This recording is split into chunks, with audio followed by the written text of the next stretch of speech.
estar aqui mais uma vez, né? Eu gosto muito de Bristol, todas as vezes que eu venho eu vou embora com vontade de ficar. Eu já conheço a grande maioria, mas tem muitas carinhas novas assim que eu nunca tinha visto antes. E fico feliz, né? Pelo avanço e o reino e o crescimento da obra de Deus aqui nessa cidade. Bristol é do Senhor Jesus, amém? Amém. Nós fazemos parte disso como igreja. Como eu já fui apresentada, né, pelo André, eu sou casada com o outro André, que para todo mundo é Felipe, mas para mim é André. Nós moramos lá em Londres, fazemos parte da liderança do Ministério Ignite, que é o Ministério de Jovens da Fire and Glory, né, juntamente com o Dillian, com a Ju, com o André e com a Lohama aqui em Bristol. Bom, quem lembra, quem estava aqui da outra vez, no ano passado, quando eu trouxe uma palavra sobre filhos da família, lembra? Então, dessa vez o pastor Orlando falou para mim assim, tu pode, né, aquele jeito dele, tu pode levar uma palavra lá em Bristol e tudo sobre família também, culto de jovens. E aí, como sempre, né, eu me senti desafiada, porque por mais quando a gente gosta, né, eu gosto de pregar. Eu acredito que Deus levanta cada pessoa para uma coisa, né, e eu gosto de trazer a palavra, eu gosto de pregar. Sempre gostei de palestrar, mesmo fora, sem ser do meio evangélico, assim, em outras coisas eu gosto de trazer palavras, enfim. Só que não tem nenhuma vez que eu subo aqui, que eu não fico assim, sabe, com um frio na barriga, porque nós estamos lidando com a palavra de Deus, né? Eu estou lidando com pessoas, cada um de vocês aqui que está sentado diante de mim, olhando para mim, são filhos amados de Deus e foram trazidos pelo Espírito Santo de Deus para ouvir a sua palavra. Então é uma responsabilidade muito grande, né? A gente precisa assim, se consagrar cada dia mais e mais para estar aqui. Então, quando o pastor Orlando me convidou, né, me chamou, eu já comecei no meu espírito ali pedindo ao Senhor, Senhor, me dá a direção, porque a gente pode facilmente, né, montar uma palestra, coisa sobre família. Tem tanta referência bíblica, né? Tanta coisa bíblica para a gente montar uma palavra e trazer e abençoar a vida da igreja, amém. Mas eu queria que fosse algo assim que viesse do coração de Deus. E durante a semana, de uma forma muito natural, assim, no dia a dia, né? Porque é no dia a dia que a nossa vida acontece, que o Espírito Santo nos trata, nos fala. E com muita leveza Deus me deu uma frase que eu já havia pedido a ele, Senhor, me dá uma direção, nós estamos assim orando por um projeto dos jovens que a gente vai fazer, e eu comecei a pensar em um tema, mas eu acho que era voltado para aquilo, eu não estava sentindo de trazer isso, acho que é mais voltado para o tema dos jovens, do evento que vai acontecer em breve, a gente ainda tem que organizar tudo, enfim. Mas aí eu falei, não, Deus, eu quero ter certeza, porque o Senhor conhece o coração de cada um que vai estar ali, né? Eu conheço muitos mais perto, outros conheço só de vista, outros é a primeira vez que eu estou vendo aqui. Então o Senhor conhece cada um deles, me direciona, né? Por qual caminho andar, porque quando a gente se fala de família, a gente fala da nossa base, a gente está falando de onde a vida acontece, onde tudo acontece, e foi essa frase que Deus me deu. Normalmente as palavras que Deus me dá sempre tem títulos. E Deus me deu essa frase. A família é o palco da vida. É onde a nossa vida, ela realmente acontece. Aí você pensa assim, não, mas por exemplo, né, não sei se é o seu caso. Mas eu sempre fui muito sou solitário, não tem esse negócio de família, acontece não. Ainda que você esteja, né, sozinho, em algum momento você foi inserido em algum ambiente familiar onde você foi formado, e vamos colocar isso aqui como se fosse, isso aqui né, um altar, um palco, pode ser para muitos, e vocês estão sentados aqui, né, me ouvindo falar, amém? Não é isso? Quando nós estamos em família, tudo que nós vivemos nesse ambiente aqui, nesse palco aqui, reflete para os outros. Reflete nos outros, nos quais estão nos observando, as pessoas à nossa volta. A família, ela é onde os nossos filtros eles são implantados. É onde tudo acontece. Muitas vezes atrás das cortinas. Né? E aí, quando a gente tem a oportunidade de se mostrar para alguém, ou seja, na convivência, com a sociedade, com amigos, escola de filho, jovens, né, no ambiente de amizade, no ambiente de faculdade, de escola, enfim. Aí nós temos a oportunidade de mostrar quem nós realmente fomos, mas nós somos formados através da família. É aqui onde tudo acontece, né? Onde ninguém vê, mas é onde está a nossa base. Oi, Nelly! Oi, Drissa! Eu não vi elas chegar não, gente, sorry. É onde tudo acontece, né? E Deus, Ele tem um cuidado com isso. Quando a gente vai para a Escritura, quando a gente vai para a Palavra de Deus, a gente vê o carinho de Deus e o propósito de Deus usando famílias. A promessa de Deus, desde Adão, antes do pecado, né? Deus fala com Adão, abençoa Adão, multiplique. Né? E o próprio Adão institui esse mandamento, né? O homem sairá da casa de sua mãe e seu pai, se unirá a seus esposos. O pastor Orlando já falou isso aqui? Já, né? E aí depois disso vem o pecado e tal, e aí vem Noé, e aí Noé obedeceu, Noé se fez ali, agradou o coração de Deus, e foi salvo no dilúvio, Noé e a sua casa. Né? Adão foi abençoado, Adão e a sua família. Aí vem Abraão, acontece toda aquela coisa ali, nem tão linda assim, né? Na família de Noé. Aí vem Abraão, e aí Deus dá uma promessa para Abraão. Mas aí Abraão não tinha mais esperança, né? Já era um homem idoso.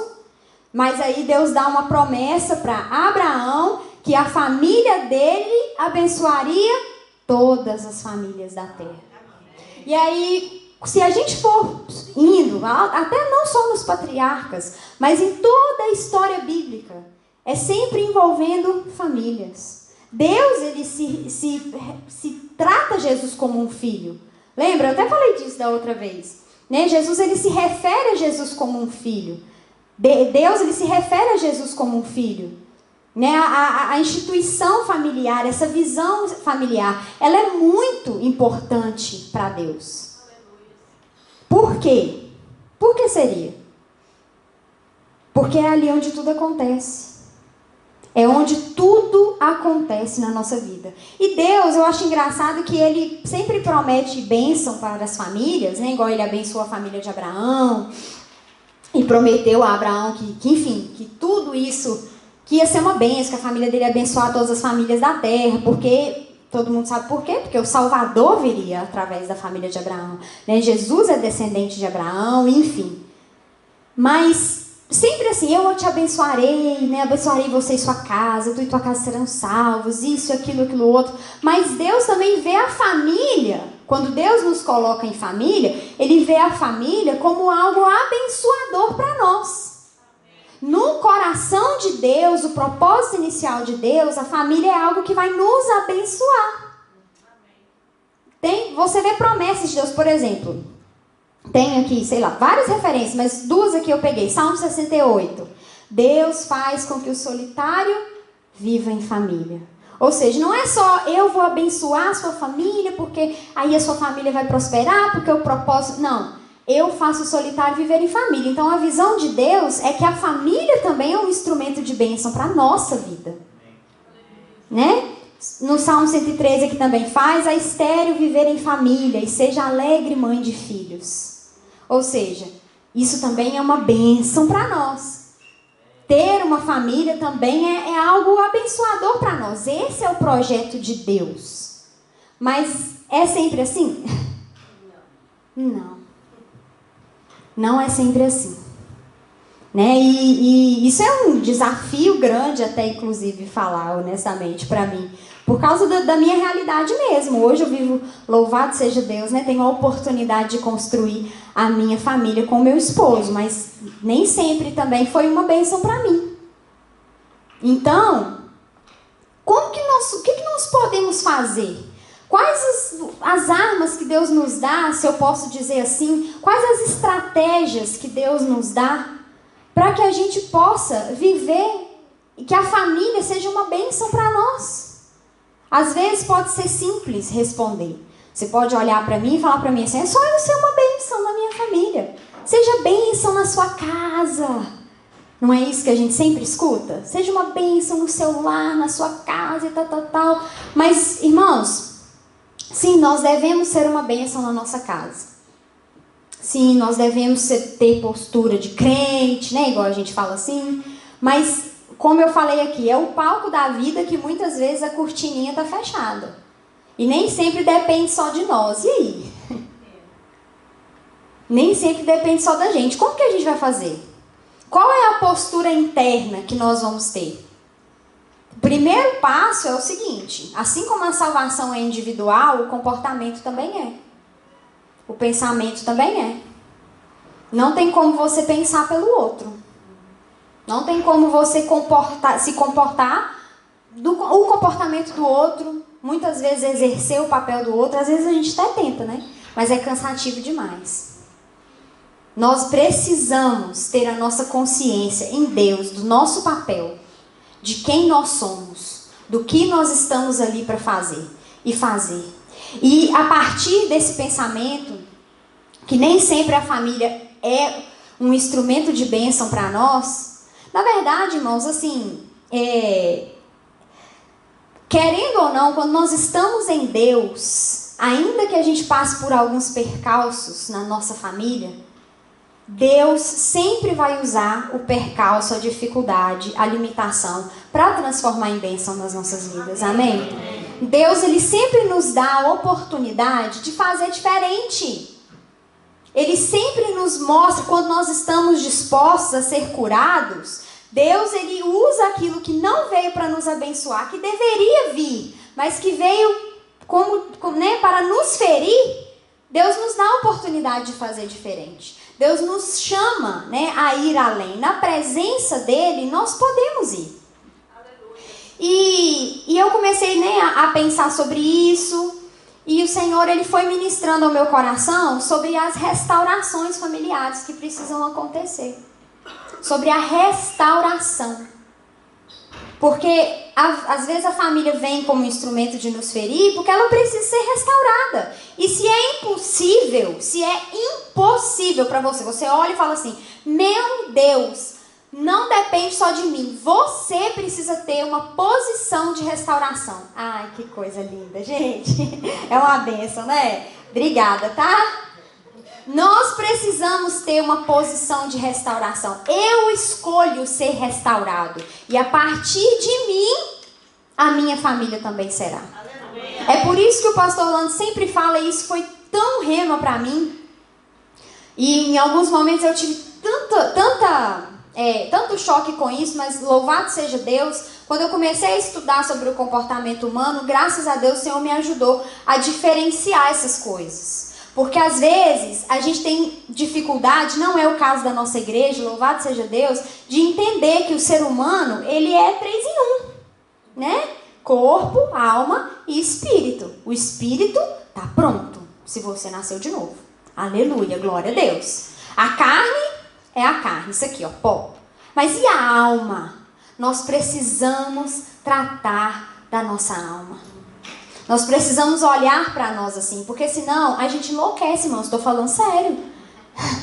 Porque às vezes a gente vai querer espiritualizar a coisa que não é espiritual e carnalizar ou então tratar como se fosse normal algo que é espiritual. Então, se a gente já tem esse discernimento que nós somos 3 em 1, fica bem mais fácil para a gente separar as coisas. E nós precisamos tratar a nossa alma, porque da mesma forma que a família ela é bênção, ela pode ser um instrumento de ferida na nossa vida para ferir a nossa alma, quem nós somos, a nossa personalidade, a forma com que nós nos relacionamos. E para isso a gente precisa ter uma atitude. Eu quero ser restaurado. E muitas vezes isso inclui tratar a alma. E eu trato a alma sozinho? Então, já que a alma não é espiritual, eu não trato a alma sozinho. Quem disse que eu estou falando isso? O Espírito Santo é auxiliador de quê? Nós temos o Espírito Santo para nos auxiliar. Mas nós precisamos nos deixar ser tratados e mudar a nossa mentalidade. Falar, eu quero ser uma pessoa restaurada para que a restauração chegue na minha casa. Amém? E aí, pensando em restauração, né, eu comecei a refletir sobre as restaurações familiares, né? E Deus me deu, eu posso dizer que Deus me deu, porque foi muito natural quando eu estava orando lá em casa. Lá em Gênesis, no capítulo 27, Deus deu toda aquela promessa para Abraão, foi aquela coisa maravilhosa. Ele foi aprovado por Deus, né? Na maior prova que eu acho que um pai pode passar por ela. Não consigo descrever nada maior do que aquilo. E aí, depois disso, né, Isaac constituiu a sua família. E aí, meus irmãos, teve os gêmeos. Todo mundo conhece a história? Esaú e Jacó, né? E no palco daquela família, que poderia ser vista por outros, por uma família de promessa, né? A família do chamado de Deus. Abraão conta uma coisa dessa, vamos dizer, sei lá, o vizinho, o parente mais próximo. Aquela família ali, meu amigo, você sabe quem é Isaac? Minha filha. Se eu te contar, Isaac ia ser morto, o anjo desceu, Isaac estava lá, tem uma promessa na vida do bichinho, como diz o pastor Rolando. Tem uma promessa na vida dele, e eles são a família que vai, através da família de Isaac, porque ele é filho de Abraão. Imagina a vizinha falando, né? Ele é filho do Abraão. E através da família dele, sabe que todas as famílias da terra vão ser abençoadas. Sabe que tem esse negócio aí, né?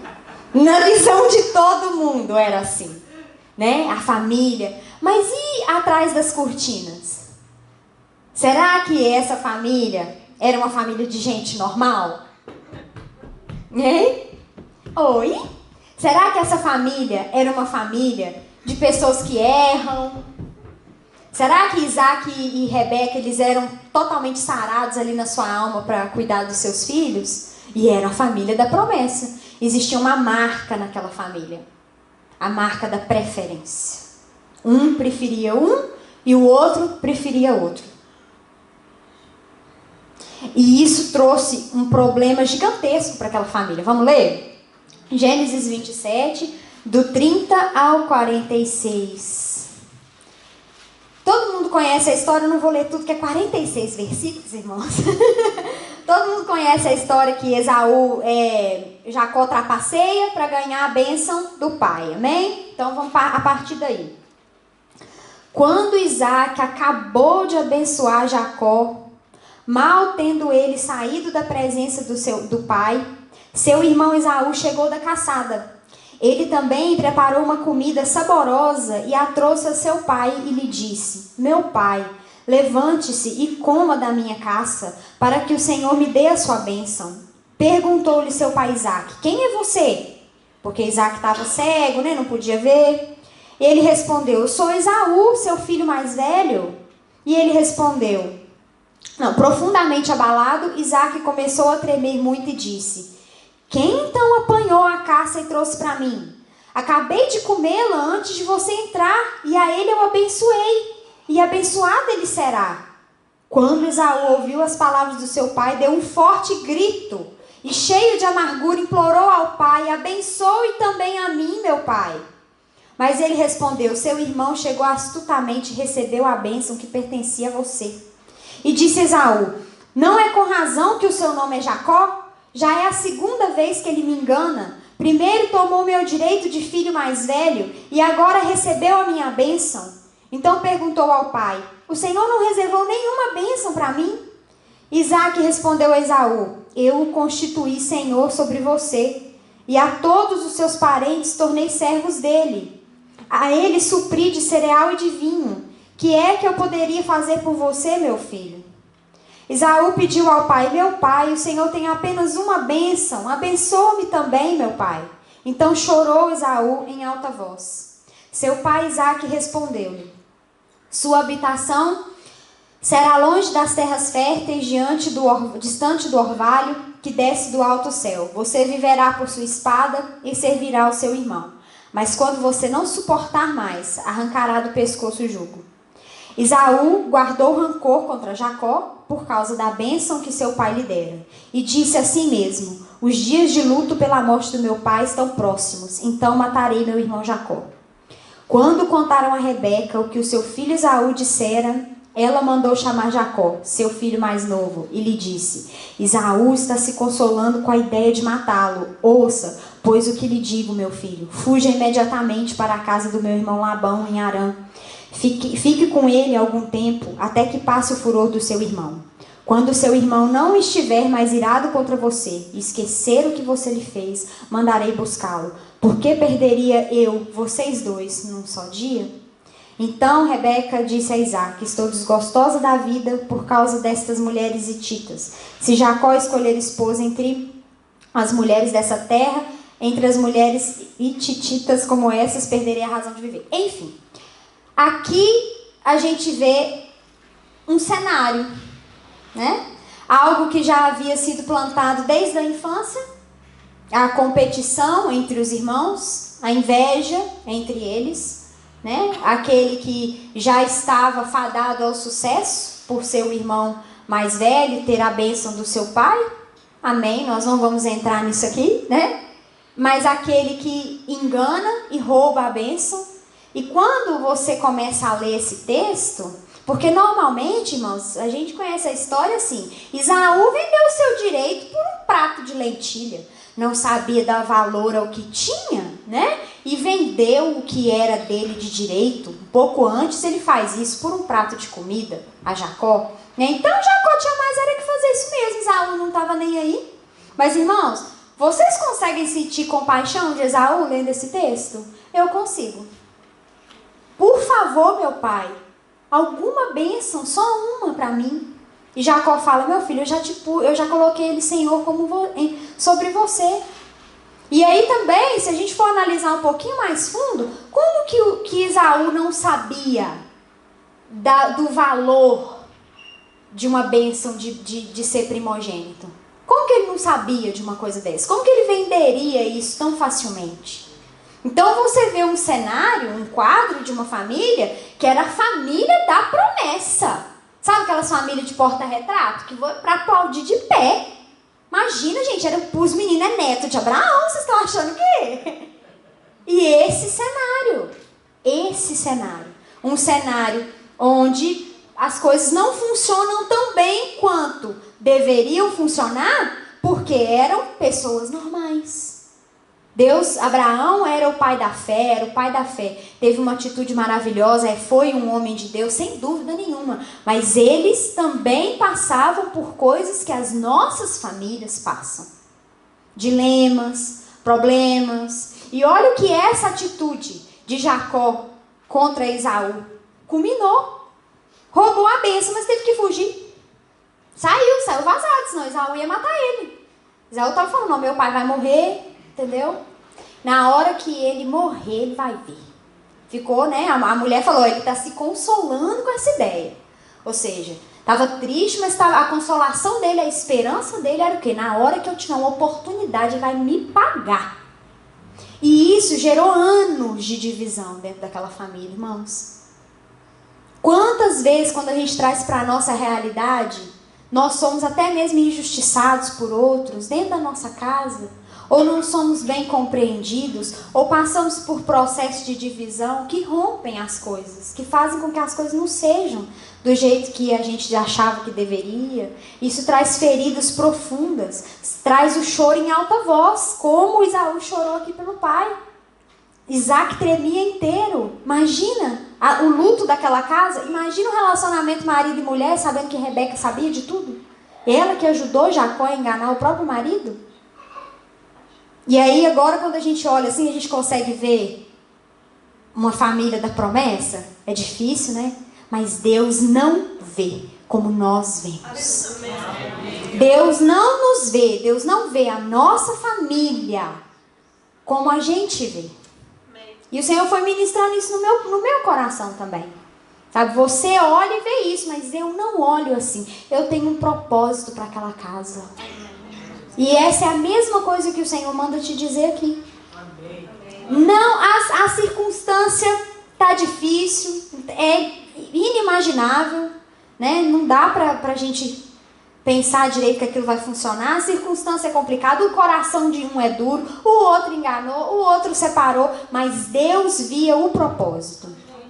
Deus tinha um compromisso com Abraão, Deus tinha um compromisso com o servo dele. Quem é servo de Deus aqui? Aleluia. Amém. Então Deus tem um compromisso com a sua casa. Amém? Amém?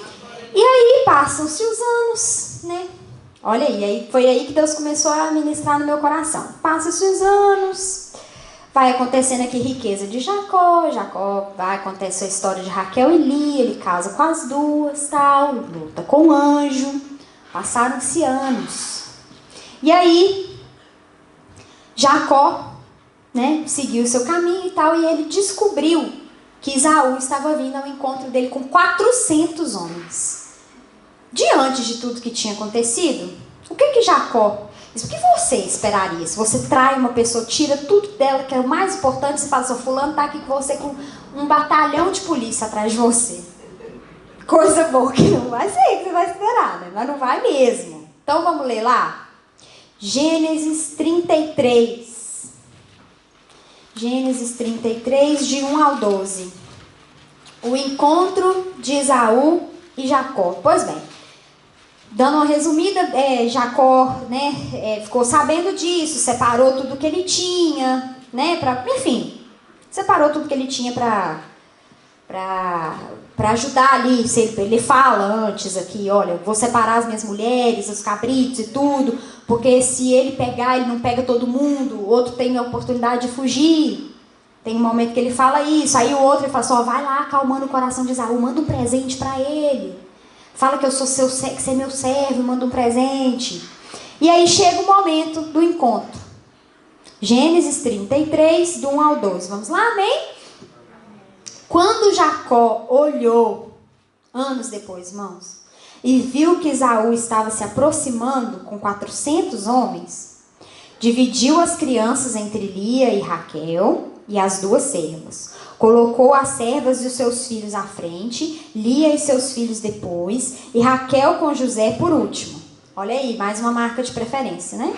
Tudo bem. Ele mesmo passou à frente, e ao aproximar-se do seu irmão, curvou-se até o chão 7 vezes. Mas Esaú correu a seu encontro e enfiou-lhe a espada. É isso que fala aqui?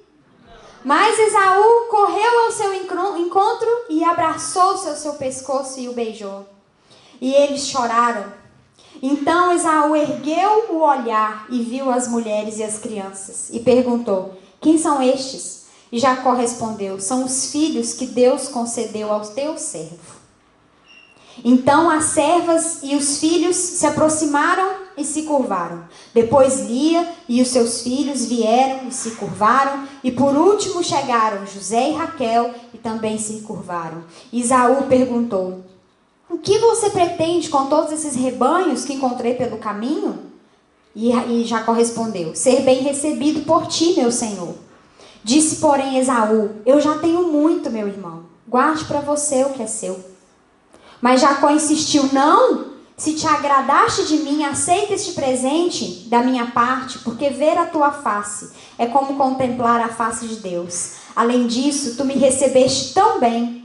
Aceita, pois, o presente que te foi trazido, pois Deus tem sido favorável para comigo, e eu já tenho tudo o que necessito. Jacó tanto insistiu, que Esaú acabou aceitando. Então, disse Esaú, vamos seguir em frente. E eu o acompanharei. É esse o retorno que a gente esperava? Eu não. Nem Jacó esperava isso. Já foi, colocou as crianças, né, ele com a servinha, depois a mulher menos amada, porque tinha esse negócio aí. E depois a outra que era mais amada, e depois, né, para que se encontrasse alguém, dava tempo de correr, tal, aquela coisa, e ele encontra e já se curva, e aí a gente vê uma atitude inesperada de Saul. Ele corre, o abraça, o beija, chora, e fala e vê as crianças, quem são esses? Reencontra a família. O laço de sangue falou mais alto, ali, naquele reencontro. O propósito de Deus, aquela família, ela volta vamos dizer, para o eixo, né? Volta a ser alinhada com o propósito. Você acha que a família, o propósito de Deus era que fosse divisão? Que tivesse guerra?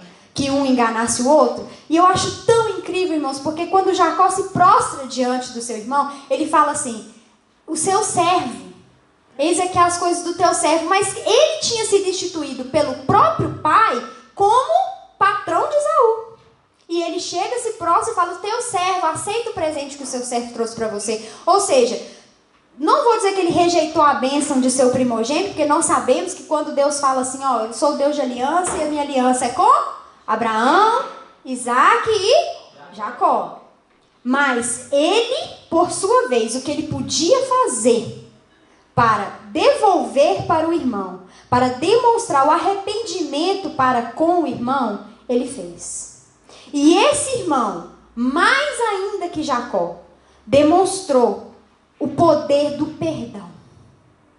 É o perdão que faz com que a nossa família, a nossa casa, ela possa ser restaurada.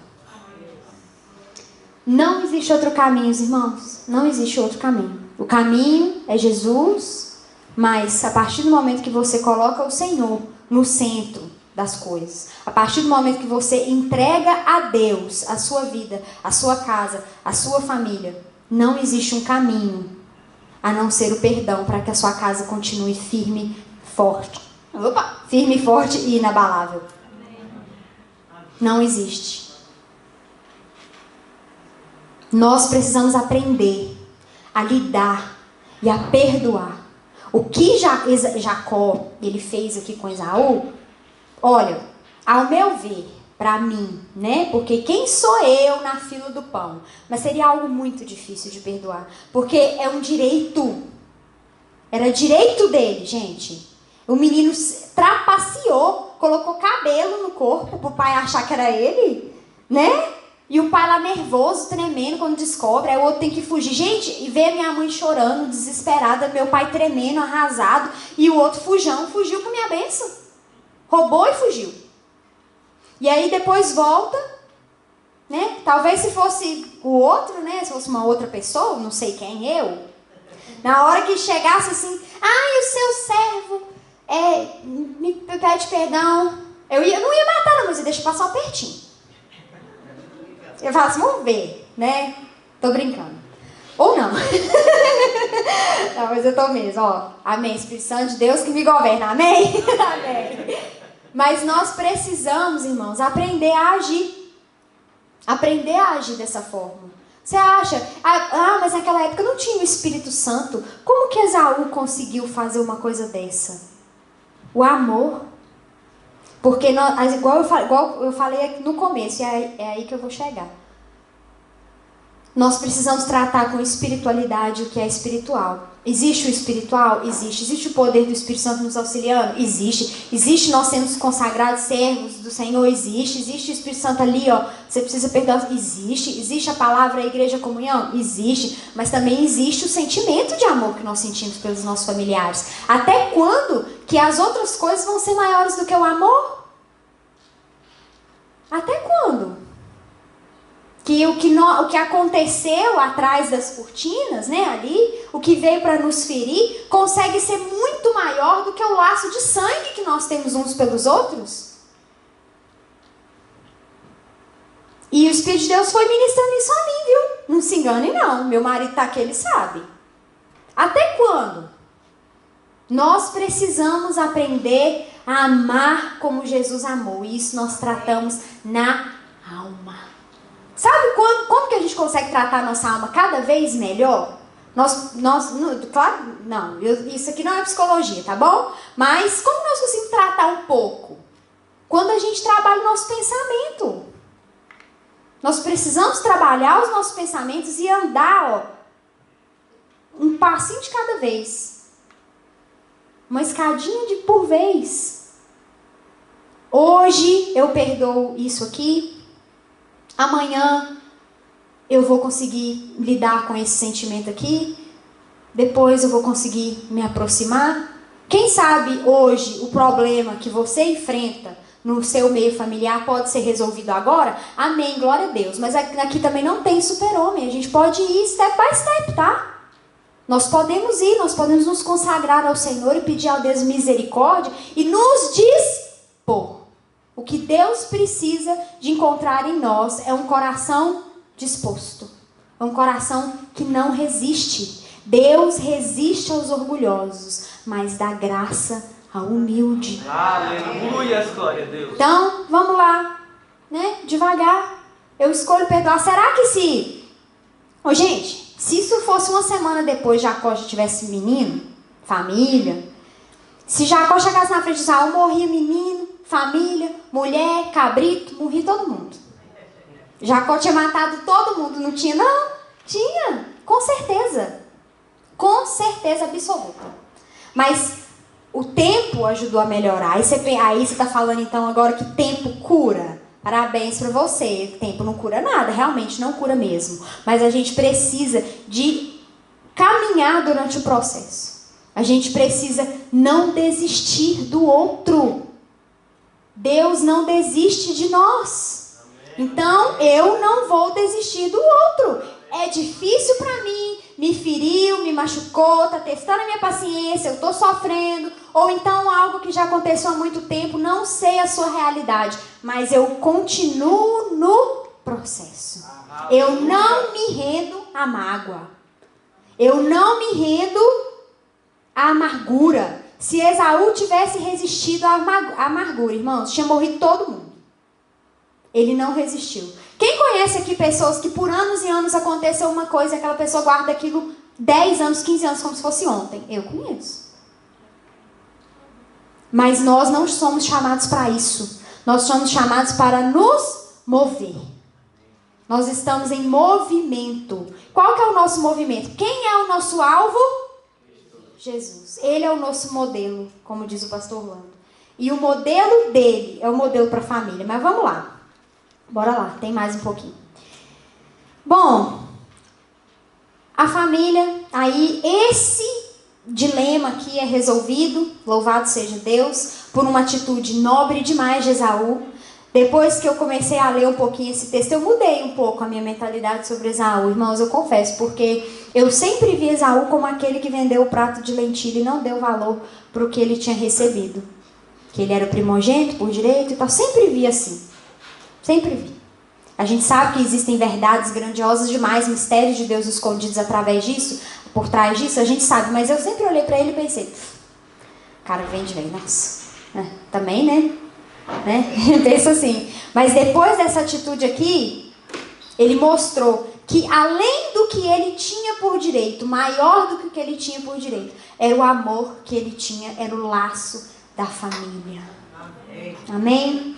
E aí a família continua crescendo, esse dilema aqui é resolvido, mas as marcas continuam as mesmas. E aqui a gente pode ver que nós somos chamados como servos escolhidos de Deus a quebrar esses ciclos da nossa família. Por algum motivo esse ciclo não foi quebrado na família de Jacó. Jacó sofreu com isso, né? Ele não era o preferido do pai, era o preferido da mãe, mas havia preferência no coração de Jacó. Preferia uma esposa a outra, né? Lia e Raquel. Preferia José, que eram os filhos de Raquel, mas preferia Raquel, né? Eu falei certo? Preferia Raquel a Lia, né? E depois, quando vem os filhos, ele prefere os filhos de Raquel. E despreza, vamos dizer assim, os filhos de Lia. E isso gera na família um ambiente tenso. Né? José teve um sonho, olha para você ver, já era o preferido do pai. Tinha uma túnica lá toda especial que o pai deu.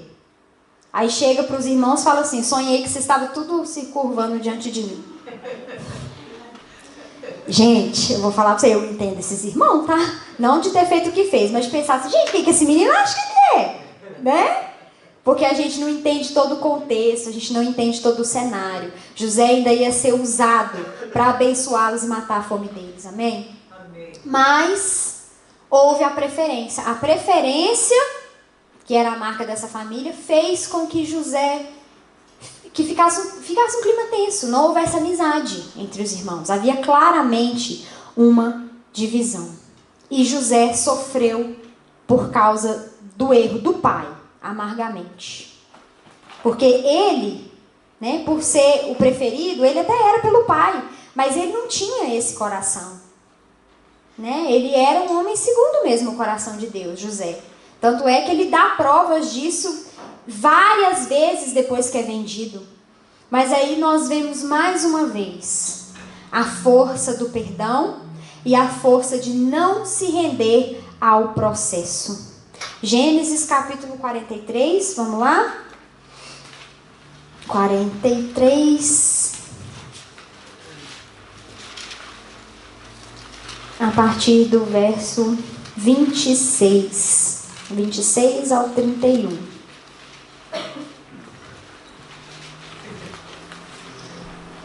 Bom, todo mundo aqui também conhece a história de José, né? José foi vendido como escravo, foi para a prisão, lá interpretou os sonhos.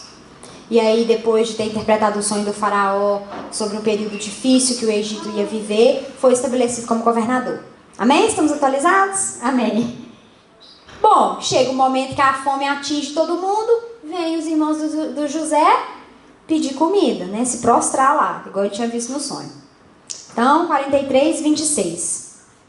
Quando José chegou, eles o presentearam com o que tinham trazido e curvaram-se diante dele até o chão. Ele então lhes perguntou, como passavam, e disse em seguida, como vai o pai de vocês, o homem idoso de que me falaram? Ainda está vivo? E eles responderam, teu servo, nosso pai, ainda vive e passa bem. Até então, eles não sabiam, né, que José era José. E se curvaram para prestar-lhe honra. Olhando ao redor e vendo seu irmão Benjamim, filho de sua mãe, José perguntou, é este o irmão caçula de que me falaram? E acrescentou, Deus lhe conceda graça, meu filho. Profundamente emocionado por causa de seu irmão, José apressou-se em sair à procura de um lugar para chorar. E entrando em seu quarto, chorou.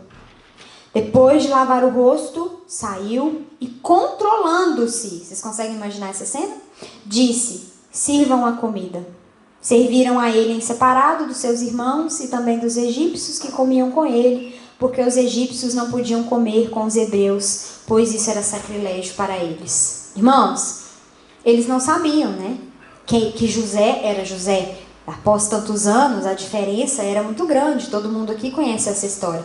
Mas o que mais que mais eu me atentei aqui, é que José, ele era um homem misericordioso, né? Ele atendia as pessoas que vinham em busca de comida com misericórdia. Ajudava as outras nações e as pessoas das outras nações. A família de Jacó não era uma família... Jacó não era pobrezinho de marré-marré, né? Mas também não era um rei poderoso. Não era um rei ajudando um outro rei. Era uma nação, um governador ajudando uma família comum. Então, você vê que para eles serem atendidos, e aquilo era de praxe, o José era um cara com um coração dado, bondoso e tal. Então, o que me choca aqui é que ele fica extremamente comovido por seu irmão Benjamim, que era também filho de Raquel. Não fala aqui que ele ficou muito comovido pelos irmãos que o jogaram no buraco. Que ele ficou assim, olha, eu amo eles, Deus, não. Ele falou que Deus te dê graça, meu filho. Falou com Benjamim. Pode ler aqui. Né? Ele fica extremamente, profundamente comovido pelo seu irmão Benjamim, que não estava presente naquele ato. Então, que alguém aqui tem dúvida que José tinha autoridade para pegar os irmãos, mandar prender, pegar Benjamim e falar assim, vamos lá que eu vou buscar papai. Vamos lá comigo, eu sou José, seu irmão, mas esses aqui eles vão mofar, no mínimo 15 anos, porque eu mofei foi 15 anos, no mínimo. Porque ele não estava ali morrendo de amores pelos irmãos, não estava. Ele não estava. Muitas vezes, as circunstâncias familiares fazem com que a gente acredite que o amor não existe mais. Eu amo mais alguém de fora do que essa pessoa que dentro da minha casa ou do meu sangue. Eu tenho mais condição de compartilhar com a pessoa aqui do que com ele, porque, pelo amor de Deus, fulano é difícil demais, né? É complicado demais e por aí vai. E a gente acredita, José, ele acreditou piamente naquilo que ele estava sentindo. Eu ouso dizer que ele não sentiu mesmo, porque aqui é muito claro ao falar Benjamim, né? Se fosse de todos, ele ia falar, ficou profundamente comovido pelos seus irmãos, que é também aceitável.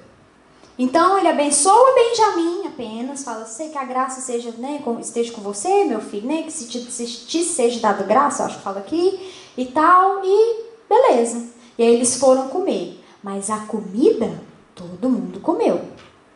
Não houve vingança. A manifestação do amor por causa da ferida foi apenas para com um. Mas não teve farpa, não teve neles, não teve vingança, não teve cadeia, não teve prisão. A provisão veio para todos. Nós estamos dispostos a olhar para a nossa família, até para aqueles que nos perseguem, isso também é desafiador para mim, volto a dizer, e falar assim, você também merece ter o que eu tenho. E aí, quando eu falo o que eu tenho, não estou falando só de bens, não. Estou falando de bênçãos espirituais. Eu estou falando de um carinho. Às vezes eu sou uma pessoa carinhosa, meiga, uma pessoa generosa, que ajuda. Mas fulano não merece. Já me peguei fazendo isso várias vezes.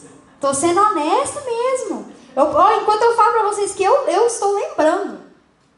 E Deus me dando oportunidades, porque eu sou gente como a gente, tá? Nós estamos juntos, lógico, pai.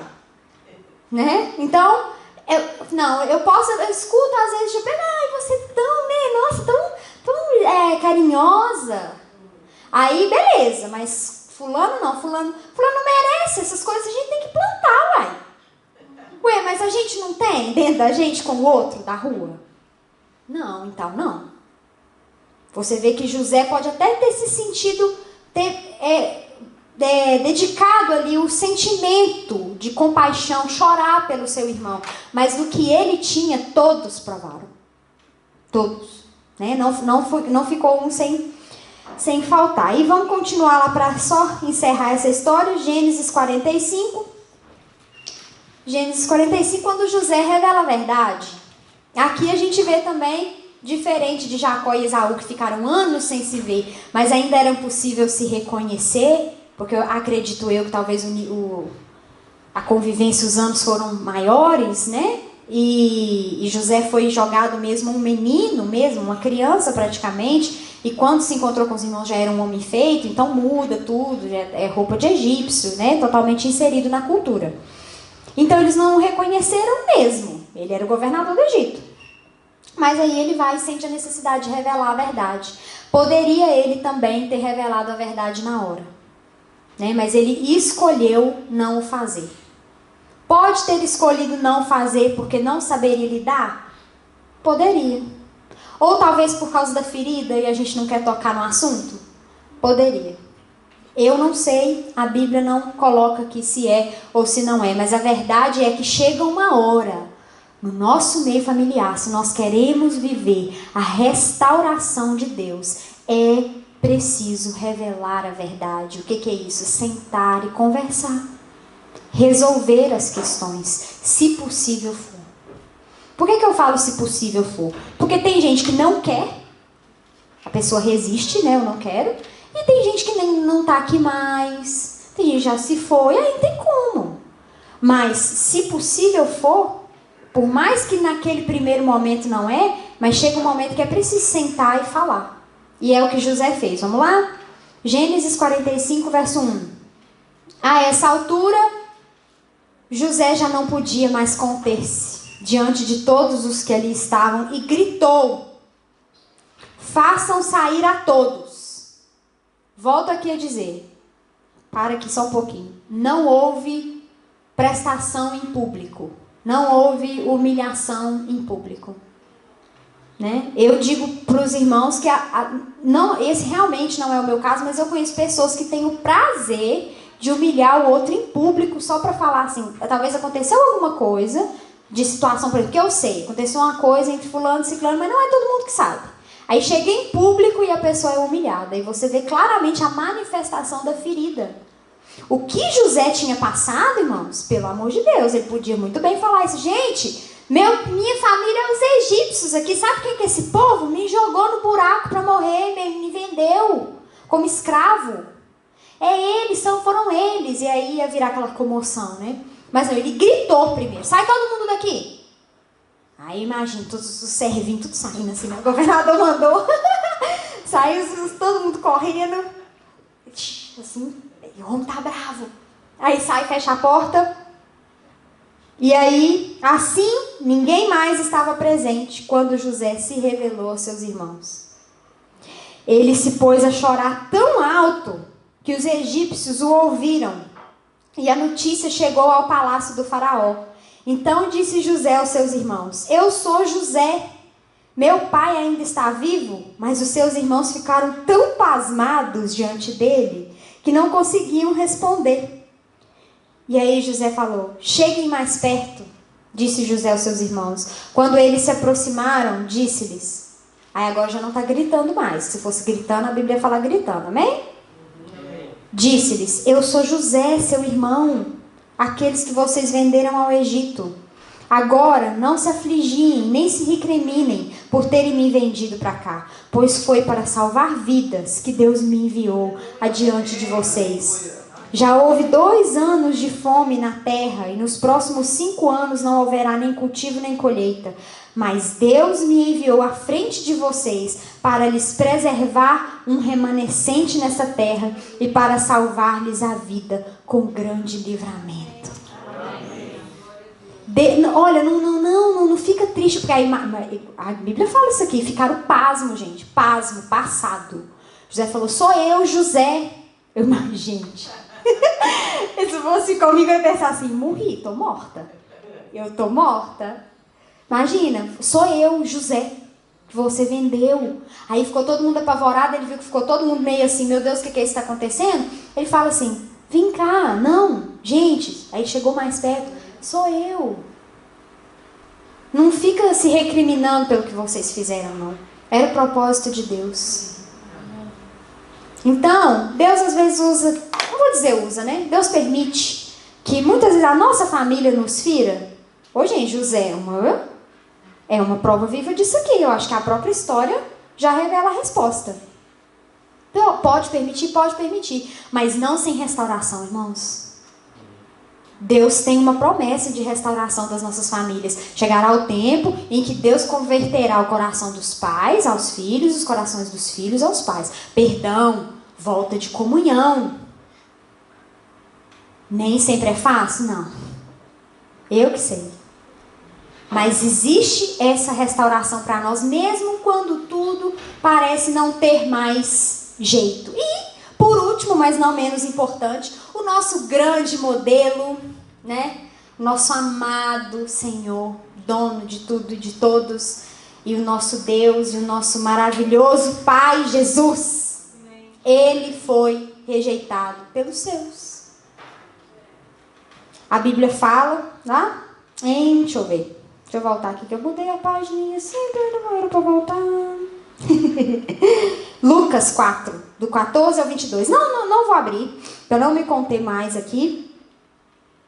E Lucas 22, enfim. Aquela parte que fala que quando Jesus é rejeitado em Nazaré, Lucas 4.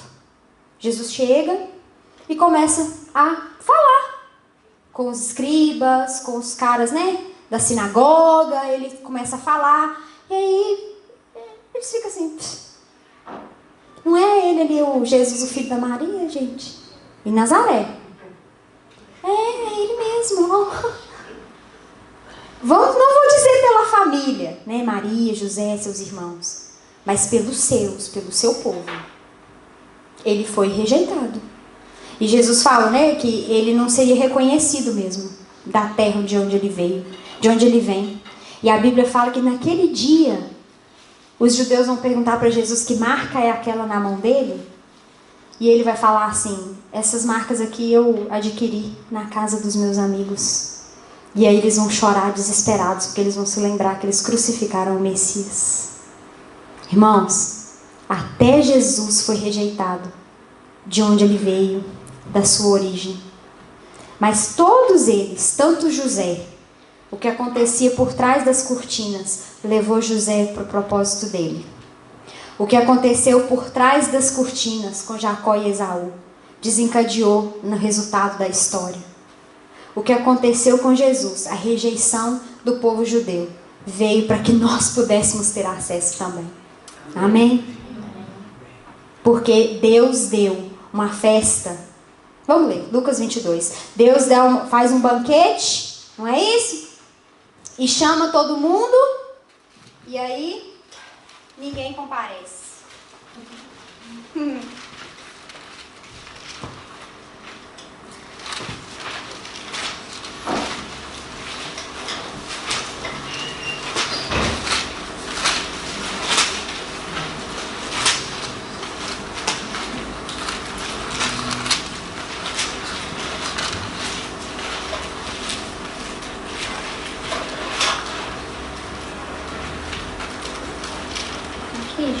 Gente, eu acho que eu falei errado, hein? Não brinca comigo, não? Eu acho que eu falei errado. Da passagem do banquete, que Jesus conta aquela parábola. Deixa eu olhar aqui no celular. Gente, olha, você tá achando o quê? É gente como a gente, esquece também. Erra também, perdão. Deixa eu olhar aqui. Mas eu acredito que todo mundo conhece, não conhece? Amém? Aquela história, né, de que Deus ele faz um banquete para os filhos. O seu filho, ele entra, ele casa, né, no banquete do casamento do seu filho, e ele chama. E ninguém comparece, ninguém vai. E aí o dono da festa, Jesus contando, né, a história, o dono da festa fica chateado com aquilo, né? E aí ele fala, chama todo mundo que está na rua. Entra todo mundo. Entra mendigo, qualquer pessoa que estiver passando na rua, você pega e traz para dentro, porque eu preparei um banquete, mas os convidados não quiseram. Ou seja, Jesus foi rejeitado pelos seus. E eu creio que os judeus eles seriam portas, sim, de salvação para nós. Eles seriam chamados para propagar a mensagem do Evangelho. Mas eles rejeitaram. Mas nós não ficamos perdidos porque eles não quiseram. Amém. O Senhor trouxe uma outra estratégia, apesar da rejeição. Porque o propósito de Deus vai além da rejeição e do problema familiar. O propósito de Deus ultrapassa essas coisas. Amém, irmãos? Amém. Eu não vou me conter aqui não, senão vai demorar muito. E aí depois eu estava pensando assim, Jesus, mas às vezes é tão difícil. Porque relacionamento não é fácil. A gente é alma, é ser humano. E muitas vezes tem situações que a gente pensa assim, que não... já tá bom, mas já deu, sabe? Ficar mexendo com isso pra quê? Não dá certo. Não tenho mais esperança. Isso não vai rolar. E aí eu lembrei, eu creio pela fé, que o Espírito de Deus me lembrou daquela passagem que fala assim, Salmo 1, que o servo do Senhor é comparado a uma árvore. Aquela pessoa que serve a Deus, ele é como se fosse uma árvore, que as suas folhas sempre estão verdes, que ela está sempre pegando ali a irrigação daquela árvore. Salmos, capítulo 1, compara o servo de Deus a uma árvore.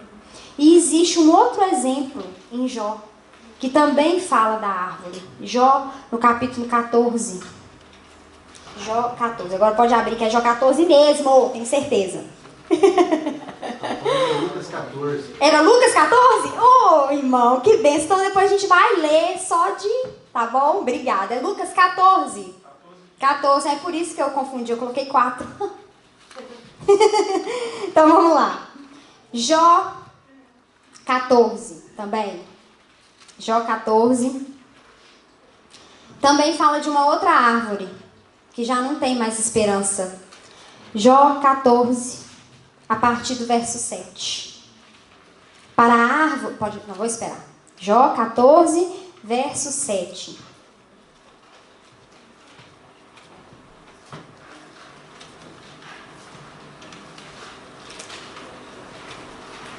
Amém? Para a árvore, pelo menos há esperança. Se é cortada, torna a brotar. E os seus renovos vingam, suas raízes poderão envelhecer no solo, e seu tronco morrer no chão.